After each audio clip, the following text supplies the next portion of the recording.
Des esclaves, visiter le village. Vous pouvez nous parler de tous ces endroits, c'est-à-dire parlez-nous de chaque étape, Ouais. voilà, du marché. Voilà. Parlez-nous de chaque étape de la route. Alors, rebonjour les amis. Alors, comme je vous ai dit, parce que j'étais en train de parler avec le guide justement, il faut savoir qu'actuellement, ici à Abomey, à Ouidah, pardon, oh là là là là, ici à Ouidah, la route des esclaves, donc la porte des esclaves, la porte de non-retour, cette porte est en train d'être réfectionnée. Donc, pour le moment, nous ne pouvons pas accéder à la porte. Donc, il y a deux sites qui sont en train d'être réfectionnés. Mais pour moi, il est hors de question de repartir d'ici sans vous parler de cette histoire. Parce que, voilà, cette histoire, comme beaucoup d'autres pays que j'espère nous allons pouvoir visiter et aller raconter aussi leur histoire. Ouidah a participé, malheureusement, comme j'ai dit, une autre époque, autre réalité à cette vente des esclaves. Alors ça va être un live qui va être rapide, donc je vais vous demander de tapoter et de partager un maximum parce que voilà, nous allons juste faire le tour. Donc on va juste écouter l'histoire qui est racontée ici, chez nous. Voilà, notre vérité dans toute sa globalité, hein, qu'elle soit belle à entendre ou pas. Comme j'ai dit, l'histoire n'est pas faite pour être jugée, l'histoire est faite pour apprendre, juste apprendre. Nous n'avons pas à donner un quelconque avis parce que de toute façon, on ne nous demande pas notre avis. L'histoire se relate et on l'entend, c'est tout. Donc, je vais avec le guide, il va nous raconter cette histoire, même si on ne peut pas y accéder. Évidemment, si vous venez ici à Abomey, à Ouidah, oh là là là là là là, quand vous viendrez ici à Ouidah, cette histoire pourra vous être racontée directement et vous pourriez faire la route des esclaves jusqu'au bout, donc jusqu'à la porte sans retour. Parce que cette porte existe aussi chez moi au Sénégal, sur l'île de Gorée, que je vous raconterai aussi. Donc cette porte existe parce qu'il y avait plusieurs comptoirs qui faisaient que voilà, c'était le départ. Donc nous allons apprendre ici à Ouidah le comment du pourquoi, comment c'est allé, pourquoi et surtout comment ça s'est arrêté, parce que ça s'est arrêté à un moment donné et toute cette histoire va être racontée. Donc je vais juste permettre à notre guide, malheureusement comme je vous l'ai déjà dit, nous ne pouvons pas aller voir la porte sans retour parce que la porte est en réfection. Donc la route des esclaves est en train d'être restaurée afin que vous puissiez faire cette route et comprendre son histoire. Donc aujourd'hui, Ouidah est en train d'essayer de réfectionner son patrimoine pour permettre à chacun d'entre vous, que vous soyez des afrodescendants ou que vous soyez ici en Afrique, de pouvoir venir voir cette histoire. Donc, rebonjour. Rebonjour, Manda. Alors, la route des esclaves ici à Ouidah, beaucoup de gens en parlent. C'est quoi cette route? Alors, avant de vous donner plus de détails de la route des esclaves de Ouidah, j'aimerais vraiment vous faire savoir que déjà l'ancien nom du Bénin, comme vous le savez, je vous l'avais dit ce matin, c'était le royaume de Dahomey. Et le royaume de Dahomey avait participé à deux saisons différentes. Donc la première saison a démarré en 1600, qui s'est terminée en 1742. Alors quand vous parlez de saison, vous parlez de saison de vente d'esclaves? Oui. Okay. Alors la deuxième saison a commencé en 1753, qui s'est terminée en 1848, dans laquelle on avait vendu des hommes, des femmes et des enfants. Alors que dans la première saison, c'était que des hommes qu'on vendait qui sont des capturés de la guerre. Et ces capturés de la guerre sont tous vendus à Abomey directement par le roi d'Abomey. Mais vous savez, entre 1742 et 1753, nous avons un intervalle vide dans lequel le roi n'a pas arrivé à capturer des gens avant de les livrer aux Blancs. Parce que la population ne comprend plus rien. Ils n'arrivent plus à voir les proches. Ils ont commencé par poser des questions. Parce qu'au premier temps, lorsque le roi capturait des prisonniers de guerre en faisant la guerre du Tribune, ces hommes capturés, ils pouvaient s'en servir d'eux sur notre continent, c'est-à-dire les envoient dans un autre territoire pour les envoyer au champ d'aller labourer la terre. Et ça permet aux proches, aux membres des familles de voir les proches pour les saluer, malgré qu'ils sont des prisonniers. Mais à un moment donné, s'ils passaient, ils n'arrivaient plus à voir les proches qui étaient capturés pendant la guerre. Et en faisant des sondages, ils ont compris que le roi recevait des blancs dans son palais. Mais qu'est-ce que ces blancs-là, ils allaient faire? La réponse à la question est que le roi livrait ces noirs qui sont des capturés de guerre aux blancs. Et ça fait que dans cette période, la population commence par se méfier d'eux en restant dans les coins qui ne permettent plus aux guerriers de roi de venir les capturer avant de les livrer aux blancs. Et c'est ça qui a fait qu'entre 1743 et 1753, le roi n'arrivait plus à capturer des prisonniers. Et comme le roi a vu ce système, il a dit, si je n'arrive pas à avoir des prisonniers, comment je pouvais agrandir mon territoire? Il a donné l'ordre à ces éléments en leur disant, si je vous envoie dans les localités que vous n'arrivez pas à trouver des gens avec qui que vous allez vous combattre, moi, en tant que le roi, je vous donne l'ordre d'aller dans les foyers, dans les champs, dans les maisons, attrapez-moi tout le monde que vous voyez et ramenez-les-moi. Et c'est ça qui a donné naissance à la deuxième phase de l'esclavage, dans laquelle on capturait des hommes, des femmes et des enfants. Mais au moment que ces choses-là se passaient, ce matin, je vous avais parlé de la présence des Sénégriers, français, portugais, anglais, hollandais, danois. C'est eux qui sont venus s'installer à Ouidah pour construire des maisons, et ces maisons sont appelées des forts. Donc on entend parler de forts français, portugais, anglais, hollandais et danois. Et ces 5 forts construits à Ouidah, la raison pour laquelle que ces 5 nationalités-là sont venues s'installer à Ouidah, c'est parce qu'ils ont peur d'être attaqués par la population. Lorsque la population a commencé par poser des questions. Parce qu'avant, au premier parti, il n'y avait pas d'effort. Donc s'ils venaient, ils allaient directement chez le roi pour aller acheter. Et lorsque la population a commencé par se méfier d'eux, ces blancs-là aussi ont eu peur d'être attaqués par la population africaine du royaume de Dahomey pour être tués. Et ils sont venus s'installer à Ouidah. Et lorsque le roi maîtrisait nos territoires, afin de commencer par avoir des hommes qui pourraient lui permettre de les livrer aux blancs, le roi a dit à ces blancs, désormais vous pouvez commencer par venir chez moi, je vous avais des marchandises que vous pouvez venir chercher. Ces blancs ont dit non. Du manière que ta population sont, on ne veut pas être attaqué par ta population. Si toi-même, tu peux te déplacer vers nous, on pense que notre business peut continuer à dérouler. Et c'est comme ça que le roi a ramené le marché des esclaves qui se trouvait dans la première saison à Abomey, à Ouidah, spécialement sur cette place que nous appelons la place aux enchères à Ouidah. Et lorsque le marché des esclaves a été ramené à Ouidah, le roi, malgré qu'il capturait des gens un peu partout dans ces localités, il va les envoyer à Ouidah. Et une fois qu'il les envoie à Ouidah, ces esclaves, le départ d'Abomey vers Ouidah, les esclaves doivent passer un chemin de 120 km à pied. D'Abomey, ils arrivent à Boycon. De Boycon, ils arrivent à Lada. D'Alada, ils arrivent dans un petit village qui se trouve à 7 km d'ici, qui a pour nom de nos jours Savé. À l'époque, le village s'appelait Saré. Et c'est dans ce village-là que le roi avait créé un espace, et cet espace était la douane des esclaves. Et lorsqu'on ramène les esclaves vers la douane, chaque dirigeant de chaque fort doit se déplacer pour aller vers la douane, pour aller dédouaner ces esclaves, afin de les envoyer dans le centre-ville de Ouidah. Et lorsqu'on y ramène les esclaves dans le centre-ville de Ouidah, chaque dirigeant de chaque fort qui est parti chercher les esclaves là-bas doit installer ses esclaves dans les forts.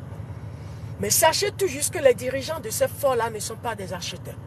C'est des gens qui sont placés sur le terrain pour prendre soin des marchandises avant que les nouveaux acheteurs doivent venir les chercher. Et ces nouveaux acheteurs, c'est des gens qui venaient avec des navires. Ouidah, qui est un point de départ, n'avait pas reconnu un port. Donc si les bateaux arrivent, les bateaux se mettent au fond de la mer. Donc sur le côte de la mer, nous avons des petits pirogues qui se déplacent vers le grand bateau pour permettre à ces maîtres, qui sont des nouveaux acheteurs, de descendre sur le côte et se diriger vers le marché des esclaves afin de faire l'achat de les esclaves. Ça veut dire qu'à Ouidah, à la place aux enchères, se passait la vente aux enchères. À côté de la place aux enchères, nous avons une maison qui est habitée aujourd'hui par un couple martiniquais guadeloupéen, qui était l'espace où les esclaves devaient être marqués au fer chaud, qui est appelée la maison d'abstention. Cette maison, cet emplacement a été donné par le roi Agadia à un forgeron que le roi Agadia a fait déplacer d'Abomey sur Ouidah, sur cet endroit. Et lorsque le roi a ramené ce forgeron à cet endroit, il a dit, l'endroit que je t'avais mis là, c'est ton lieu de travail. Et derrière l'endroit se trouve le dortoir du forgeron. Donc chaque matin, le forgeron quitte de son lieu de dortoir et vient à son lieu de travail. Donc chaque acheteur qui est venu acheter les esclaves à la place aux enchères devait s'approcher vers le forgeron pour se présenter qui il est, d'où il vient. Si c'est moi, par exemple, Hippolyte, je suis français, je me suis présenté à lui, mon nom Hippolyte commence par H, la France commence par F. Mais sachez tout juste que le forgeron ne savait pas parler ma langue, moi en tant que français. Moi non plus, je ne savais pas parler sa langue locale, mais à travers des gestes des doigts, on arrive à se comprendre. Donc, je me suis présenté à lui, lui aussi me comprend, il a composé des barres de fer sur laquelle il doit marquer H.F, Hippolyte le français. Je retourne à la place aux enchères pour aller acheter les hommes que j'ai achetés, je les convoyais chez lui. Arrivé chez lui, maintenant il va me poser des questions. Quelle est la partie que je veux que mes esclaves soient marqués au fer chaud? Ça veut dire qu'il y a 3 catégories d'endroits. La première partie, c'est derrière le cou des esclaves. La deuxième partie, c'est derrière les dos. Et la troisième partie, c'est au niveau de la fesses. Donc, c'est la partie qui me va, à moi le maître, que moi j'ai choisi, qu'on doit faire sortir le barre de fer chaud sur laquelle il se trouvent les 2 lettres de mon nom. On doit faire sortir pour marquer les esclaves à la partie que moi j'ai choisie. Après les marquages, il y a des piments grisés qui sont là, des piments rouges. On va faire percer les piments dans les plaies, tout juste pour les faire souffrir en les faisant comprendre. Du moment qu'on est en train de vous faire maltraiter ici, si vous prenez la route des esclaves, ne cherchez pas à vous défendre. Si vous cherchez à vous défendre, ce qui va vous arriver, ça va être plus fort, plus lourd que ce qui vous arrive maintenant. Après les marquages dans la maison d'abstention, on les fait embarquer sur la route des esclaves qu'on visite aujourd'hui à Ouidah. Alors, toujours à la place aux enchères, depuis 1999, la place aux enchères avait tenu un tableau déposé par la coopération allemande. Parce que du côté de la coopération allemande, ils ont une partie, ils ont un bureau qui gère les sites touristiques de l'Afrique. Donc, c'est eux qui ont fait des recherches, qui ont vu que la majorité d'entre nous, en tant que des guides au Bénin, précisément à Ouidah, si nous arrivons à cette étape avec nos visiteurs, après avoir les raconté l'histoire de ce qui s'est déroulé là, on ne les donne pas l'explication du mot tcha-tcha. C'est quoi tcha? Le mot tcha-tcha, c'est un sous-nom qu'on avait donné à un monsieur qui n'est pas un Africain, qui est un étranger d'origine brésilienne. Il a pour nom Francisco de Souza. Cet homme a été sollicité par les Portugais, envoyé en Afrique de l'Ouest, précisément sur le royaume de Dahomey, dont il a démarré son travail par le fort portugais de Ouidah. Au fort portugais, les Africains l'avaient donné comme premier surnom africain Yovo Gan. Yovo qui veut dire blanc, Gan qui veut dire le chef des blancs. En quittant ce Yovo Gan, il est devenu l'ami d'un roi d'Abomey qu'on appelait le roi Guézo. Et c'est le roi Guézo, avant d'être l'ami du roi Guézo, il a été d'abord l'ennemi du roi Adandosan. Et c'était le roi Adandosan qui était le seul roi courageux qui a eu le courage d'attraper Francisco de Souza pour l'enfermer dans son palais à Abomey. Mais le roi Adandosan a été trahi par son neveu qui s'appelait le frère Gampé, qui a trahi son oncle, a aidé Francisco de Souza à se évader du palais. Mais Francisco de Souza aussi a promis à son neveu, au frère Gampé, en lui disant, si je pars, je vais revenir. Parce que normalement, le trône sur lequel le roi Adandosan était, c'était un trône qui appartenait au frère Gampé. Mais vu que le frère Gampé était encore très jeune, on a choisi son nom comme son roi. Mais lorsque l'enfant a commencé par réagir, il voudrait récupérer ce qui lui appartient. Mais le roi Adandosan ne pouvait plus le remettre. Avant que le neveu devait recevoir ce qui lui appartient, il faut que son oncle soit décédé d'abord. Donc il s'est associé avec Francisco de Souza pour aider Francisco de Souza à se évader du palais. Mais au retour, après le départ de Francisco de Souza, il est revenu aider le neveu à renverser son nom sur le trône et prendre le trône et se surnommer le roi Guézo. Et c'est lui qui a ramené Francisco de Souza à Ouidah vers la place aux enchères et se nommé Francisco de Souza, son premier vice-roi du royaume de Dahomey. Et c'est ça qui a permis à Francisco de Souza d'être maintenant le nouveau négociateur à la place du roi à Ouidah pour la commerce de l'esclavage. Donc le seigneur de Francisco de Souza à Ouidah, il a voyagé un peu partout.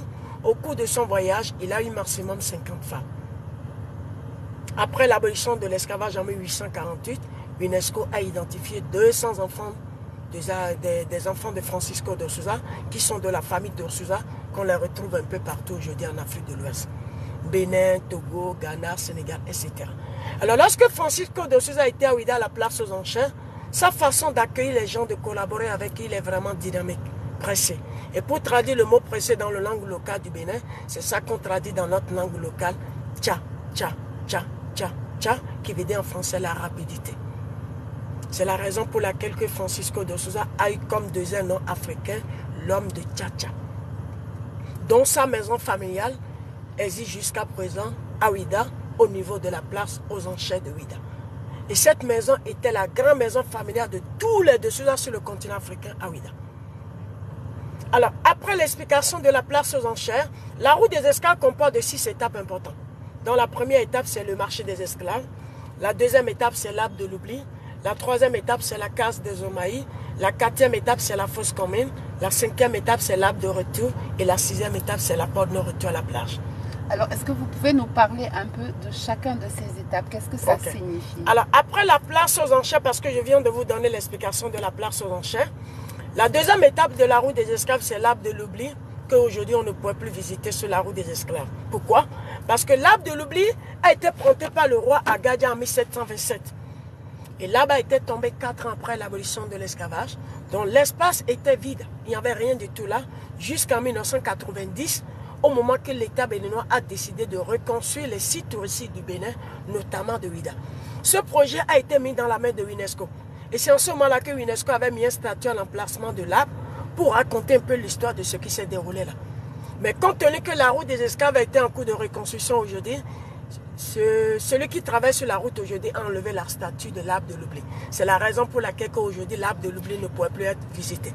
Mais l'arbre de l'oubli planté par le roi Agadia en 1727 est un arbre sur lequel les esclaves vendus à la place aux enchères, marqué au fer chaud, qui se trouve déjà dans une situation très grave, embarqués sur la route des esclaves, arrivés vers l'arbre de l'oubli, on les fait arrêter, on les demande de tourner autour de l'arbre, les hommes 9 fois, les femmes 7 fois, afin d'oublier d'où ils venaient, les identités, les cultures, les passés, les origines, pour devenir des arts sans que volonté, d'être rebelliers avant d'être envoyés vers le bateau à la plage. Nos ancêtres avaient fait le tour de l'arbre de l'oubli, comme le roi il avait souhaité, mais je peux vous dire que sur notre continent ici, si nous donnons un effectif de 100%, ça a marché 60 à 70%. Ça veut dire que nos ancêtres, après avoir fait le tour, ils étaient complètement perdus, découragés. Ils n'ont plus d'autre espoir à utiliser les forces, les puissances pour se faire sauver. Mais avant que nos ancêtres vont rendre compte que ce qu'on les a fait ici était des faux trucs, c'était déjà la destination, ça veut dire sur le territoire des Européens. Mais une fois arrivés là-bas, ils étaient rendus compte de ce qu'on les a fait ici était des faux espoirs. Ils n'ont plus d'autre choix de revenir chez eux. Ils sont restés là-bas.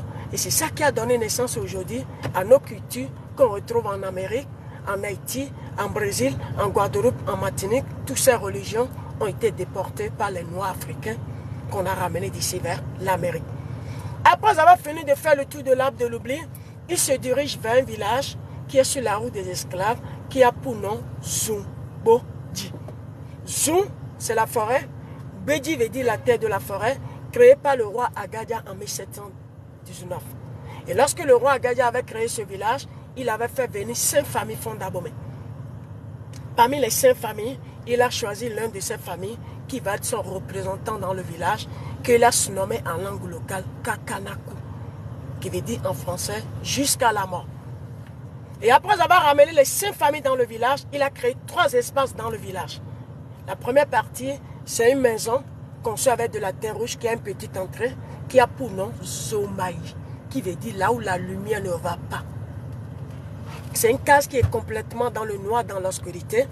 Les esclaves, vendus à la place aux enchères, faisaient le tour de l'arbre de l'oubli, sont envoyés vers la case de Zomaï, embarqués dans la case. Ils devaient rester dans la case pendant 2 à 3 semaines dans l'obscurité. Et ce temps passé dans la case est une manière de les apprendre à être habitués avant de les envoyer vers le bateau. Parce qu'ils sont tous enfermés en bas du bateau vers les cales. Chaque jour, on les donne à manger une seule fois par jour. Ils prenaient que des pains secs accompagnés de bouillie. Et lorsqu'ils vont finir de passer ce temps dans la case, avant de les faire sortir, on attend l'arrivée des maîtres. Et avant qu'un maître doit venir chercher son esclave, il doit déposer les esclaves sur les balances. Il doit venir avec des balances plutôt. Et c'est avec ces balances-là qu'on doit peser les esclaves pour voir les poids, les mesures, afin de savoir qu'ils sont capables de continuer le voyage. Donc lorsqu'on les mettait sur les balances, ceux qui sont fatigués, celui qui est malade, on sait que celui qui est malade, celui qui est décédé, c'est des gens qui sont encore vivants. Mais ceux qui sont décédés, pour eux, c'est fini. Mais les fatigués, les malades, qui sont incapables de continuer le voyage, parce que si on sent qu'ils sont fatigués, malades, ils ne pourraient plus continuer le voyage. Donc on peut toutefois leur donner la liberté de repartir chez eux. Mais on se dit que si on vous laisse retourner chez vous, tout ce que vous avez vécu dans vos localités, vous pouvez rencontrer, vous pouvez ouvrir la bouche pour parler. Donc pour ne pas vous donner la liberté, toujours dans ce village, ils ont creusé un grand trou de 10 mètres de profondeur, 10 mètres de largeur, qui est appelé la fosse commune. Donc tous les esclaves fatigués, malades, décédés, on les convoyait tous vers la fosse commune pour aller les jeter tous dans la fosse commune, vivants.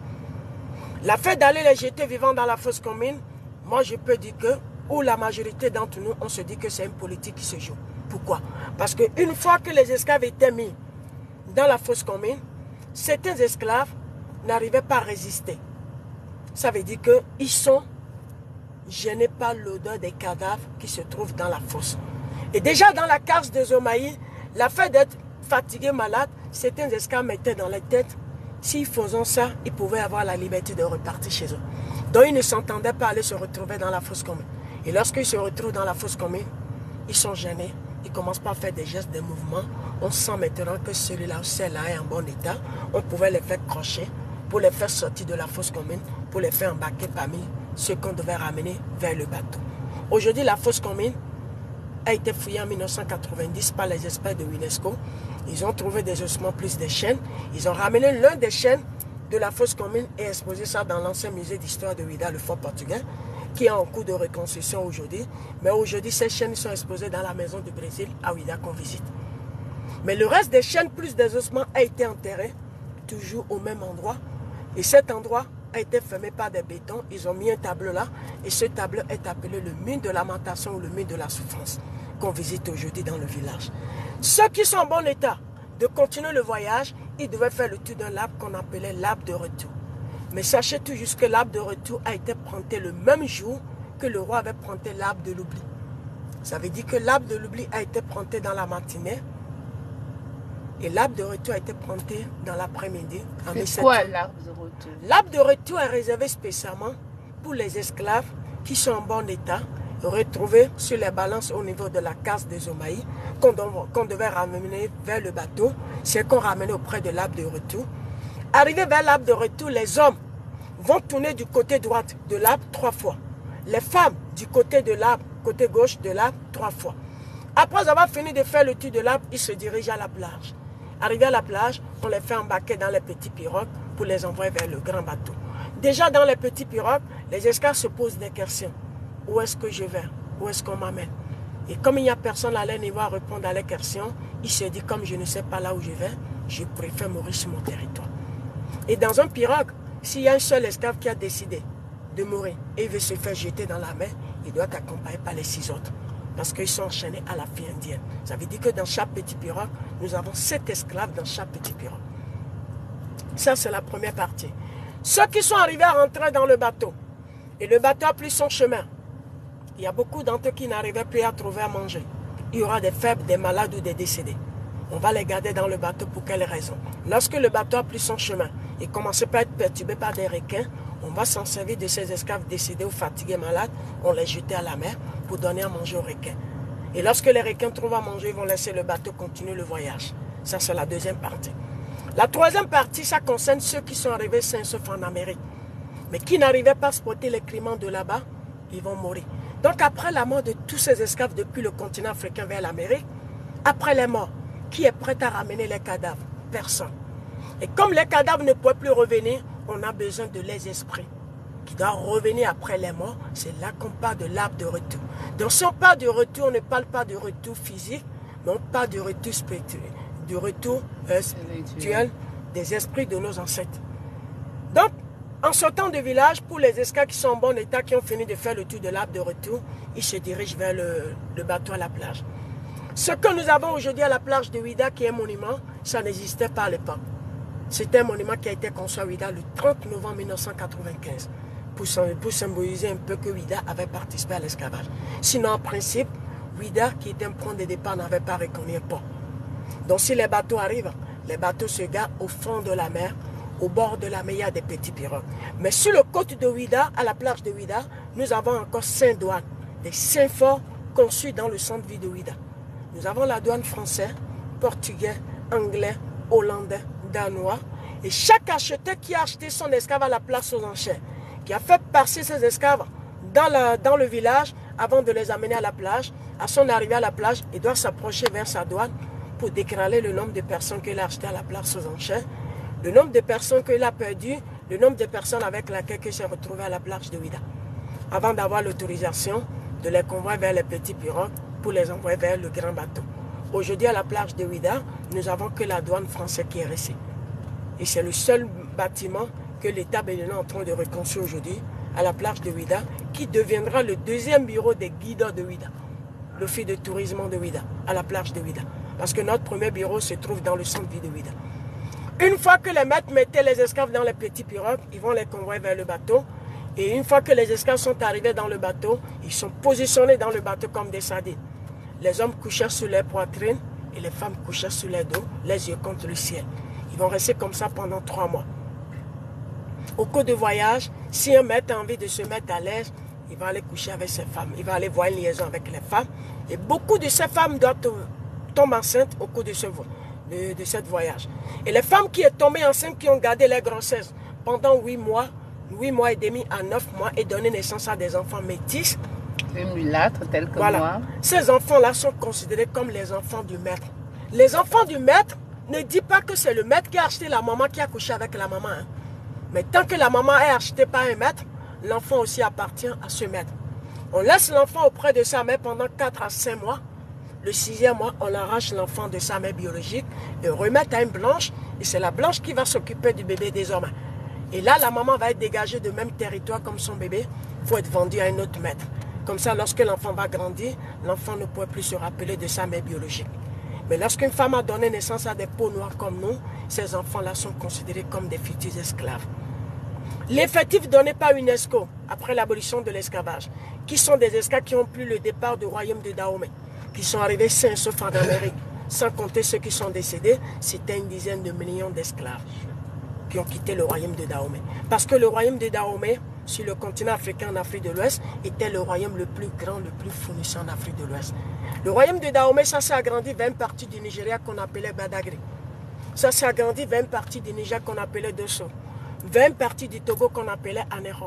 Je peux vous dire que si ces endroits, il y a plusieurs des endroits qui ont quitté le royaume de Dahomey, dont ça nous reste aujourd'hui le Bénin dans laquelle nous sommes, grâce aux gouverneurs français qui sont venus, qui ont installé des frontières. Une fois que les frontières sont installées, ces endroits ont quitté le royaume de Dahomey, dont ça nous reste actuellement l'actuel Bénin. Et quand est-ce que l'esclavage a été... comment l'esclavage a été aboli? L'esclavage a été aboli en 1848 par Toussaint Louverture, en Haïti.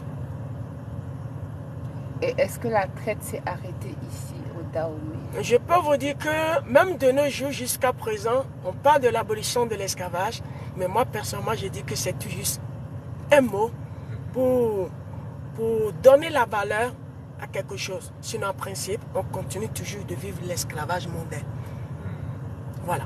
Alors, est-ce que cette histoire que vous nous racontez, alors moi cette histoire je la connais évidemment parce qu'en Afrique on la raconte, je veux dire on raconte ça parce que c'est la vérité, de toute façon on ne transforme pas la vérité. Est-ce que ici au Bénin, tous les Béninois connaissent cette histoire, la version que vous m'avez donnée? Je veux dire, est-ce que c'est quelque chose qu'on apprend à l'école? Alors ce qu'on doit garder, ce qu'on doit vous donner comme réponse, les Béninois ne maîtrisent pas bien l'histoire de l'esclavage. Parce que beaucoup d'entre nous n'aiment pas sortir pour savoir, pour comprendre l'histoire.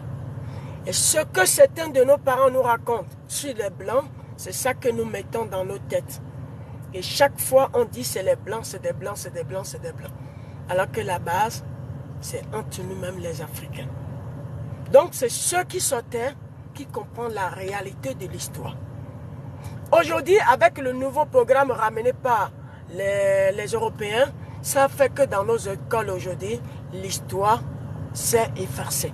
Ça veut dire dans nos écoles aujourd'hui, on ne fait plus l'histoire avec nos enfants, afin que nos enfants arrivent à comprendre l'histoire de chez eux qui deviendra des personnes qui pourraient partager ces histoires avec les frères ou avec les enfants d'eux. Et ça fait que pendant les congés de détente, nous, en tant que des guides ou agents de voyage ou des associations, on s'approche vers les écoles pour organiser des sorties pour des enfants afin de les faire comprendre un peu l'histoire de chez eux. Donc, vous leur racontez cette histoire que vous nous avez racontée. Bien sûr, pour qu'ils arrivent à comprendre un peu ce que c'est que l'esclavage. Voilà.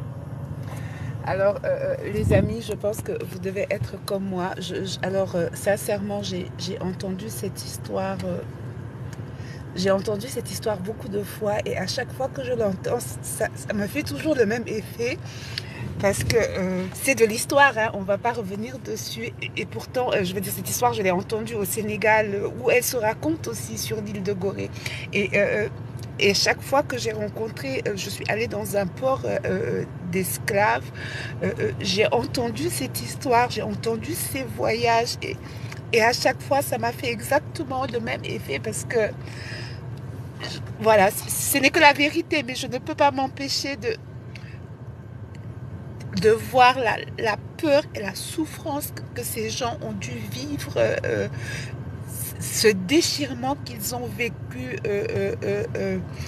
pour pouvoir faire ce travail. Alors, c'est complètement, je sais que c'est bête parce que, comme je vous ai dit, cette histoire, je la connaissais déjà. Je veux dire, on la raconte chez nous au Sénégal, on ne la cache pas. Et chaque fois que j'étais en train d'écouter cette histoire et je ne peux pas m'empêcher de me dire quand même que l'esclavage est une abomination, les amis. Et je n'ose imaginer la peur que ces gens ont vécue, le déchirement, je n'ose imaginer voilà, ce que ça a été autrefois. Donc c'est à chaque fois avec beaucoup d'émotion que j'entends cette histoire parce que c'est pas la première fois que je l'entends et je pense que beaucoup d'Africains ont déjà entendu cette histoire, en tout cas ceux qui vivent ici et qui lisent l'histoire. Je veux dire, quand on nous la raconte, on arrive on arrive à se projeter et c'est toujours avec beaucoup d'émotion que j'écoute cette histoire. C'est toujours avec beaucoup de déchirement que je réentends l'histoire et il est important de l'entendre parce que ne pas l'entendre, c'est se cacher la vérité. Il faut que chacun de nous se rende compte de l'abomination que ça a dû être et il faut que chacun de nous comprenne. Il faut qu'on prenne conscience de l'ampleur de l'ampleur de cette abomination pour que plus jamais ça n'arrive. Parce que c'est ça aussi le but, c'est que vous compreniez qu'une vie n'a pas de prix et qu'avoir le pouvoir, les gens qui ont le pouvoir, des fois, c'était une autre époque, hein, je ne vais pas revenir dessus, mais c'est vraiment, moi je veux dire, voilà, pour moi cette histoire est toujours difficile à entendre, donc vraiment retenir que c'est de l'histoire, mais l'histoire est faite pour apprendre et il faut vraiment qu'on apprenne et qu'on tire les bonnes leçons de cette histoire parce que aujourd'hui des peuples entiers se retrouvent de l'autre côté de l'océan et ont du mal à trouver leurs racines, mais surtout les amis, je ne sais pas si vous pouvez imaginer aujourd'hui la peur que